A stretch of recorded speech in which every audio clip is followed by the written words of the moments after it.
अस्सलाम वालेकुम, welcome to my channel teacher Pakistan.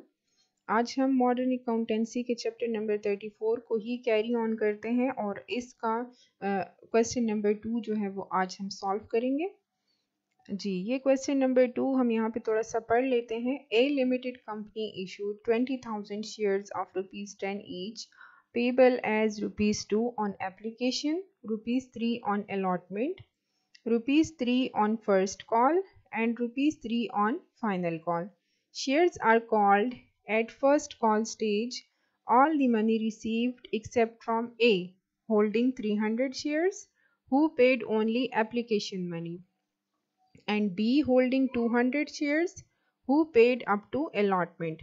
All these shares were forfeited. तो यहाँ पे जो केस है ए कंपनी ने 20,000 शेयर्स जो है वो इशू किए हैं। हर शेयर की प्राइस है ₹10 जो कि इंस्टॉलमेंट्स में पेमेंट करनी है। ठीक है। अब सारी मनी इनको फर्स्ट कॉल स्टेज तक सिर्फ इन्होंने पेड अप कैपिटल मंगवाया है, जिसमें सारी मनी इनको रिसीव्ड हो गई है। सिर्फ ए ने जो है वो 300 शेयर्स की सिर्फ एप्लीकेशन मनी दी है, फर्दर उसने कोई पेमेंट नहीं की। और बी ने 200 शेयर्स की पेमेंट की है, बाकी और कोई पेमेंट नहीं की। ठीक है।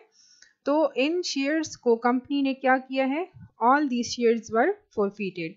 Of these forfeited shares 400 shares are reissued. अब देखें यहाँ पे 500 शेयर्स जो हैं वो फॉरफीट हुए हैं, लेकिन इन 500 में से सिर्फ 400 शेयर्स जो हैं वो इशू हुए हैं।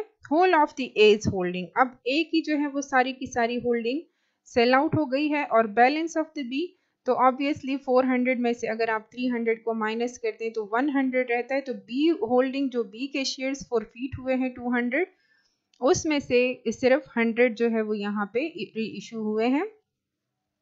were reissued to C on payment of ₹6 per share as paid up to the same extent as the other shares. अब यहाँ पे paid up to the same extent का क्या मतलब है कि shares are called at first call stage। ठीक है। तो जैसे ऊपर लिखा हुआ है ना कि फर्स्ट कॉल स्टेज तक इन्होंने इस कंपनी ने जो है वो पेड अप कैपिटल मंगवाया है। अभी फाइनल कॉल इन्होंने किसी भी शेयर होल्डर से नहीं मंगवाया। ठीक है। तो ये जो सी को इशू कर रहे हैं ना ₹6 पर शेयर, तो ये भी फर्स्ट कॉल स्टेज तक ही कंसिडर होगी। ठीक है। रिक्वायरमेंट क्या है, show journal entries of for feature and re issue only. अब यहाँ पे हमने इशू ऑफ शेयर्स की जर्नल एंट्रीज नहीं शो करनी, बल्कि सिर्फ फॉर फीचर और री इशू की जर्नल एंट्रीज जो है वो हम शो करेंगे। ठीक है।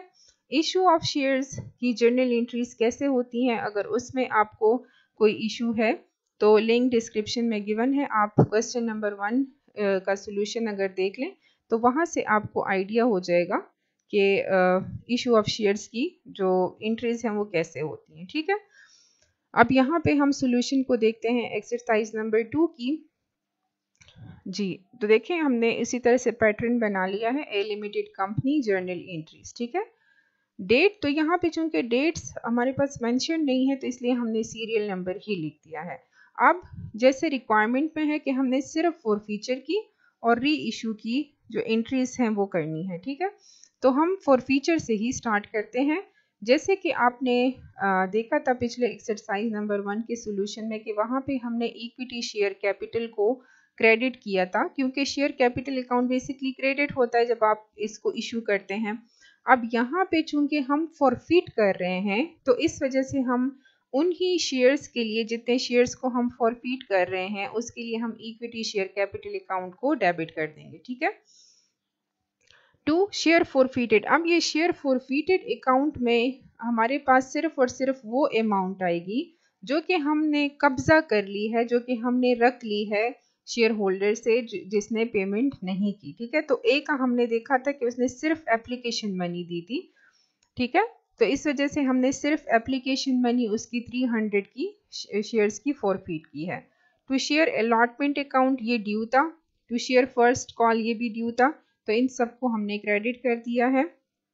ठीक है। तो इस तरह से हम फॉरफीचर की एंट्री करेंगे। 300 shares of A forfeited who only paid application money. अब यहाँ पे फॉरफीचर हो गया है। ठीक है।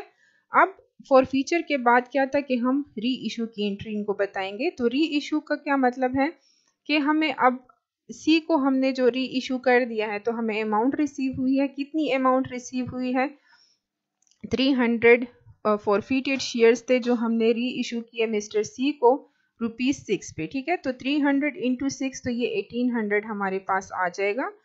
उसके बाद शेयर फॉरफिटेड अकाउंट को हमने डेबिट कर दिया 300 के लिए टू इक्विटी शेयर कैपिटल, ठीक है।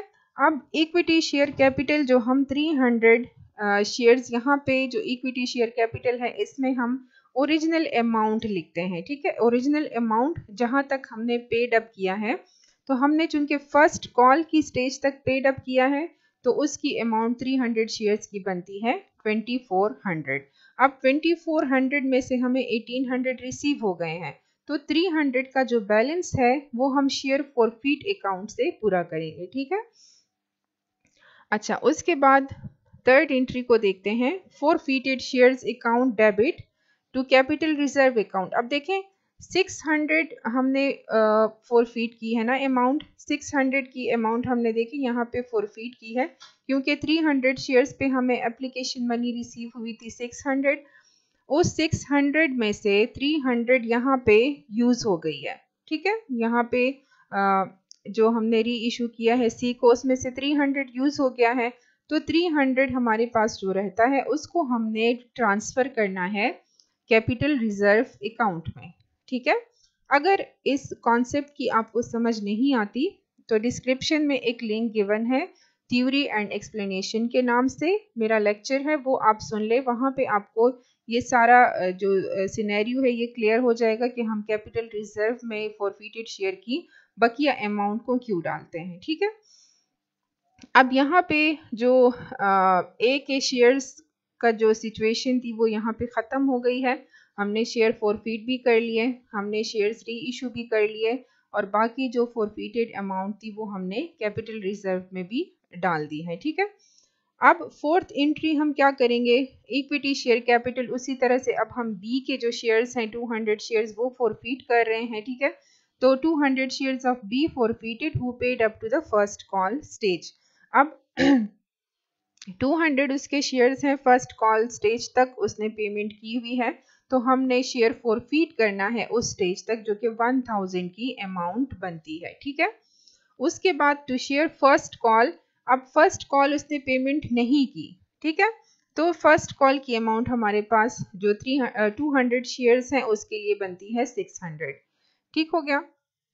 उसी तरह से अब हमने ये सी को इशू करना है, लेकिन जैसे क्वेश्चन पढ़ते वक्त भी मैंने आपको समझाया था कि देखें 300 शेयर्स हमने ए के यहाँ पे फॉरफिट किए, 200 शेयर्स हमने बी के फॉरफिट किए, तो ये टोटल 500 बनते हैं, जबकि हम सी को 400 शेयर्स इशू कर रहे हैं जिसमें ए का टोटल फॉरफीचर शेयर हम दे रहे हैं और balance of the B use कर रहे हैं। तो हम बैलेंस ऑफ द बी का क्या मतलब हुआ कि हम इन 200 शेयर्स में से सिर्फ 100 जो है यहाँ पे इशू कर रहे हैं सी को, तो बैंक अकाउंट 600, ठीक है। 100 शेयर्स हैं और 6 का जो है वो कंपनी दे रही है, तो इस तरह से 600 हुए। शेयर कैपिटल कितने का है, वो 800 का है। अब 800 में से 600 हमें जो है वो रिसीव हो गए हैं, तो शेयर फॉरफिटेड अकाउंट में से हमने 200 यहाँ पे रुपीस डाल दिए। अब फॉरफिटेड शेयर्स में जो है हमारे पास देखें 1000 रुपीस हमने फॉरफिट किए हैं बी के, उसमें से हमने आधा चूंकि शेयर्स इशू किए हैं तो हम इसको 500 ले लेंगे, ठीक है, यानी 1000 के फॉरफीचर किया है, लेकिन इस वक्त जो हम री इशू कर रहे हैं तो उसमें 100 शेयर्स का फॉरफीचर बनता है 500, ठीक है। उस 500 में से 200 हमने यहाँ पे री इशू में यूटिलाइज कर लिए हैं, तो कितना बैलेंस बचा हमारे पास 300। ये 300 हमारे पास 100 शेयर्स का बैलेंस बनता है, ठीक है। वो बाकी के 100 शेयर्स चूंकि भी री इशू नहीं हुए इसलिए हमें नहीं पता कि शेयर फॉरफिटेड अकाउंट में से हमें कितना बैलेंस चाहिए होगा उस लॉस को कवर अप करने के लिए, ठीक है।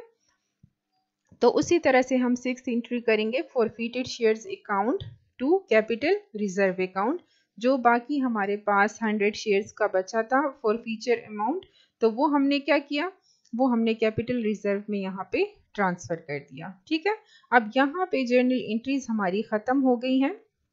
यहाँ पे मैंने थोड़ी सी एक्सप्लेनेशन दी है। The amount transfer to capital reserve from the forfeiture of shares is, A की टोटल अमाउंट फॉरफीटेड 600, जिसमें से एडजस्टेड इन री इशू 300, तो बकिया 300 यहाँ पे कैपिटल रिजर्व में जो है वो ट्रांसफ़र हो गया। बी ने क्या किया कि 1000 हमने फॉरफीट किए थे अमाउंट, लेकिन 200 शेयर्स के लिए, जिसमें से सिर्फ 100 इशू हुए हैं, तो इसलिए हम 500 की अमाउंट को यहाँ पे लेंगे और उसमें से एडजस्टेड इन री इशुएंस 200 हुआ, जो transfer to capital reserve account is 300। ठीक है, तो ए के बी अकाउंट से 300 कैपिटल रिजर्व में गया, बी के अकाउंट से भी 300 कैपिटल रिजर्व में चला गया है। ठीक है, होपफुली आपको इस क्वेश्चन की समझ आ गई होगी। Thank you so much for watching.